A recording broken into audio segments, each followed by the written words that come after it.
ജരാസന്ധന്റെ കഥ. മഹാഭാരതത്തിലെ ഏറ്റവും പ്രശസ്തനായ വില്ലന്മാരിൽ ഒരാളാണ് ജരാസന്ധൻ. മഗധ രാജ്യത്തിന്റെ രാജാവായിരുന്നു ജരാസന്ധൻ. മഗധ രാജാവായിരുന്ന ബൃഹദ്രഥന് 2 റാണിമാരുണ്ടായിരുന്നു. എന്നാൽ അവരിൽ ആരിലും മഹാരാജാവിന് സന്താനങ്ങളുണ്ടായിരുന്നില്ല. ഒരിക്കൽ ബൃഹദ്രഥൻ തന്റെ ദുഃഖം ഒരു സന്യാസിയോട് അറിയിച്ചു. ആ സന്യാസി രാജാവിന് ഒരു മാന്ത്രിക മാമ്പഴം നൽകി. ആ മാമ്പഴം തന്റെ റാണിക്ക് നൽകാനാണ് സന്യാസി പറഞ്ഞത്.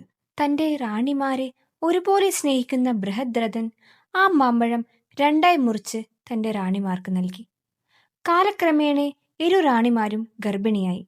അവർ ഒരു കുഞ്ഞിന്റെ പകുതി ഭാഗത്തെ പ്രസവിച്ചു.